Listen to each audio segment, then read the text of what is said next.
This is very annoying when I constantly have to go to the bathroom to urinate.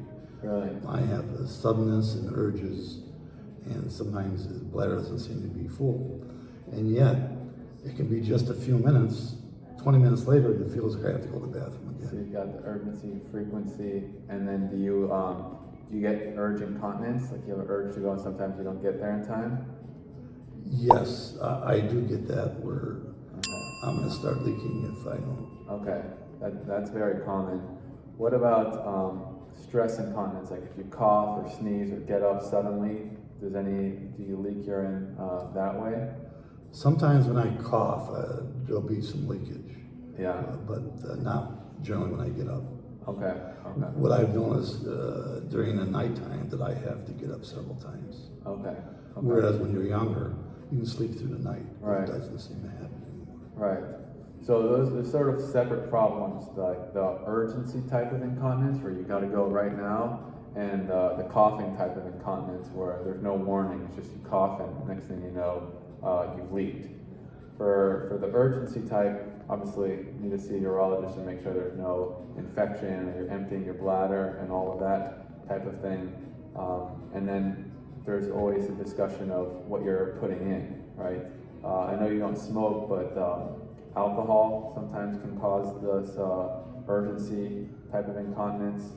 What about water? If I drink a lot of water, it seems It like... depends how much you drink. They don't want you to dehydrate yourself, but if you're not drinking anything, I mean, if you're drinking 3 liters or more a day, then that can lead to it. How would a urologist check to see if you had an infection or anything? Right, when you go to a urology clinic, first thing you do is they'll check your urine to make sure there's no infection. They'll put an ultrasound probe on your bladder after you pee to make sure you're emptying okay. If the problem is that you're not emptying well, then that's a separate issue. But some people, they empty just fine, but they have this urgency. And so, we make sure that it's not related to anything they're taking in. A big culprit is caffeine. The coffee really makes your kidneys produce a lot of urine, and it also irritates the bladder. Same thing with tea or sodas or really any sweetened or caffeinated beverages, even if it's an artificial sweetener. But once we sort of do all the lifestyle things, there are medications as well that can help with the urge type of problem. Then for the stress type problem, depending on how bad it is, there may need to be surgery that can help. What kind of surgery is done? There's really 2 types, and a lot of it depends on how bad the leakage is and what sort of the history is, if someone has had prostate surgery before or not, or radiation. The simplest one is just a sling that goes behind the urethra that provides some support to help prevent the minor leakage. But more commonly, patients come to us after they've had prostate surgery or something and they have pretty severe stress incontinence or that type of leakage when they cough or stand up. And for those patients, we generally recommend an artificial urinary sphincter, or AUS. You might hear that terminology as well. Does it hurt when it's installed? Well, it's put in under general anesthesia, so you wouldn't feel it going in. And then when you wake up, obviously there's some post-operative pain, and they give you medications for that. This artificial sphincter? Isn't it true as you age, your sphincter kind of loses its closing ability? It can in some people. In some people, your sphincter can lose its strength, but more commonly we see it procedural related. If somebody had a prostate surgery and now their sphincter is damaged and it's severe and they need to have an artificial sphincter. What about having your bladder scoped several times in the past? Will that open up your sphincter? That generally doesn't open the sphincter. The cystoscopy is very safe.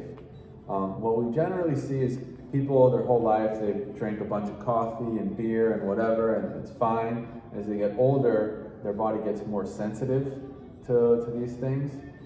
Their prostate also grows, and they maybe aren't emptying their bladder quite as well as they used to.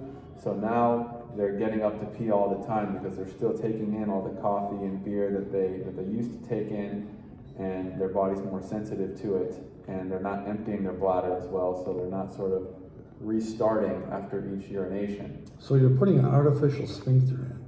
What's gonna tell that sphincter to open up? Do I have to push a button? Right, there's a button. It's exactly what it sounds like. Now, to be clear, the artificial sphincter is not for the urgency type of incontinence.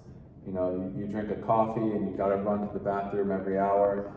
That type of incontinence, we don't put sphincters in. That one is lifestyle modification and medication if needed. The sphincter is for the stress type incontinence where the lifestyle modification doesn't really help. And the weight loss can help. But yeah, the sphincter is controlled with a button.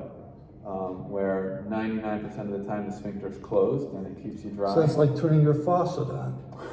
When you want it to go, you turn the faucet on. And, right. It's, or your hose, I should say. There's your garden hose. Yeah, the pump goes in the scrotum, right next to your testicles. And when you want to pee, you push on the pump a few times, and that opens the sphincter up, and then you let the urine come out.